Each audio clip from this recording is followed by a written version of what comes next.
बिस्मिल्लाहिर्रहमानिर्रहीम। क्या हाल है आप लोगों के। ये मैंने 1 किलो दही लिया है और 6 चम्मच बेसन लिया है कढ़ी बनाने के लिए। ये बेसन को मैं दही में मिक्स कर लूँगी।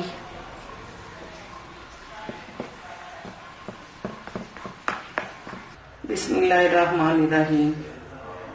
ये प्याज मैंने लिए है कढ़ी के लिए। एक अदद टमाटर है, 2 चम्मच लहसुन अदरक का पेस्ट है, 1.5 चम्मच सुरख मिर्च है, 1 चम्मच नमक है। आप अपने ज़ायके के मुताबिक डाल लें। ये 4 अदद मैंने आलू लिए हैं, 1 अदद मिर्च है सब्ज़, 1 प्याज है, 1 पाव पालक है और ये 1.5 पाव बेसन है। और ये मैंने दही मेल्ट कर लिए। तो इसमें मैं 1 किलो पानी डाल दी बड़े बर्तन में।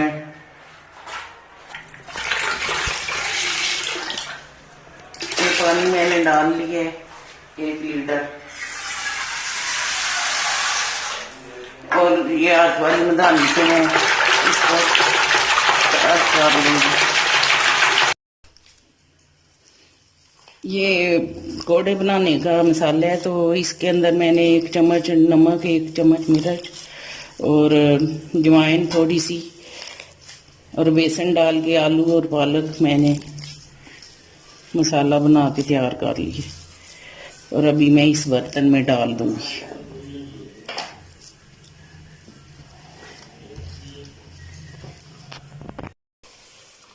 अभी प्याज ब्राउन हो गए हैं तो मैंने अदरक लहसुन का पेस्ट भी डाल दिया और ये टमाटर डालने लगी।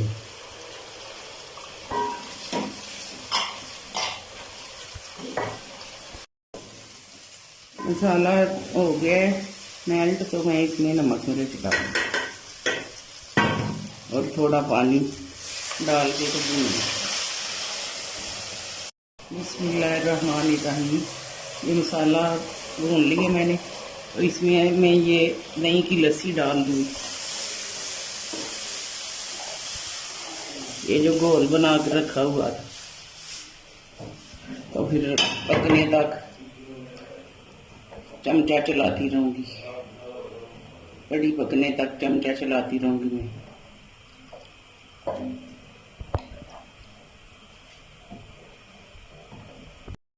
बिस्मिल्लाहिर्रहमानिर्रहीम। कढ़ी माशाल्लाह बन के तैयार हो गई है। तो अभी मैं पैन रखूंगी चूल्हे पे पकौड़े बनाने के लिए। इसको मैं तार दूंगी। ये जीरा मैं क्रश करके डाल दूंगी कढ़ी में। कढ़ी माशाल्लाह तैयार हो गई है। ये पकौड़े मैंने डाल दिए ऑयल में।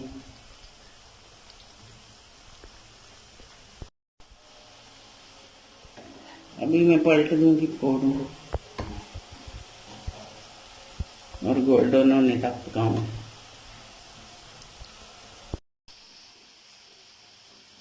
अभी माशाल्लाह से सारे पकौड़े बन के तैयार हो गए हैं।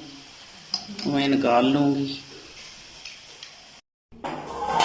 बिस्मिल्लाहिर्रहमानिर्रहीम। पकौड़े बन के तैयार हो गए हैं। मैं कढ़ी में डाल दूंगी।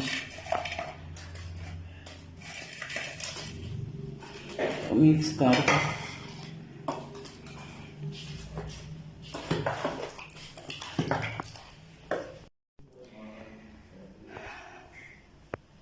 बहुत ज़बरदस्त कढ़ी पकौड़ा बने। अगर आपको ये मेरी रेसिपी पसंद आए तो शेयर और लाइक करें।